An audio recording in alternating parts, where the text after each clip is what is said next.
বন্ধু, কালকে কার কার এলাকাতে জল হয়েছে একটু জানাবেন কমেন্ট করে। তো জল কালকে ভালোই হয়েছে, প্রচুর জল হয়েছে। জল হওয়ার জন্য আজকে আবহাওয়াটা একটু ঠান্ডা আছে।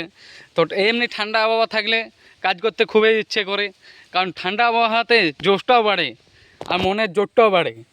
তো আজকে তো ঠান্ডা ছিল বলে অনেক পার্সেলই ছিল, তো প্রায় 44টি পার্সেল ছিল। তো 44টি পার্সেল একটি পিক আপ। তো পার্সেল এখন 6টা পার্সেল বাকি আছে, বাকি সব দেওয়া হয়ে গেছে। তো আজকে আমি ব্যাগ আনি না, কারণ এই যে এই পার্সেলটা আছে না, এই পার্সেলটার জন্য আমি ব্যাগ আনতে পারি না। কারণ এইটা আমি কি করে নিয়ে যাবো, ব্যাগেও ঢুকবে না আর আপনার সাইডও বাঁধা যাবে না। কারণ সাইডে বাঁধা গেলে আমি গাড়ি চালাতে পারবো না, কারণ পায়ে লাগবে সব সময়। তাহলে তার জন্য আমি এটা উপরে বেঁধে নিয়েছি। আর এই একটা ব্যাট ছিল, ব্যাটটা ডেলিভারি হলো না, কারণ রিসিভ করে নি ফোন।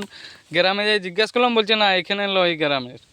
ঠিক আছে, তো পার্সেল সবাই নিন, তবে আমাদের পয়সা হবে, নাহলে হবে না। কারণ পয়সাতে আমাদের পেট চলে, যা সত্যি সেই বলি ভাই। কারণ ওই যটা ডেলিভারি হবে তটাই পয়সা পাবো, আর তোটা ডেলিভারি হওয়া মানে আমার পেট চলবে। কারণ গাড়ির তেল সব আমার নিজের, কোনো কোম্পানি আমাকে গাড়ির তেল দেয় নেই। ঠিক আছে, বাই।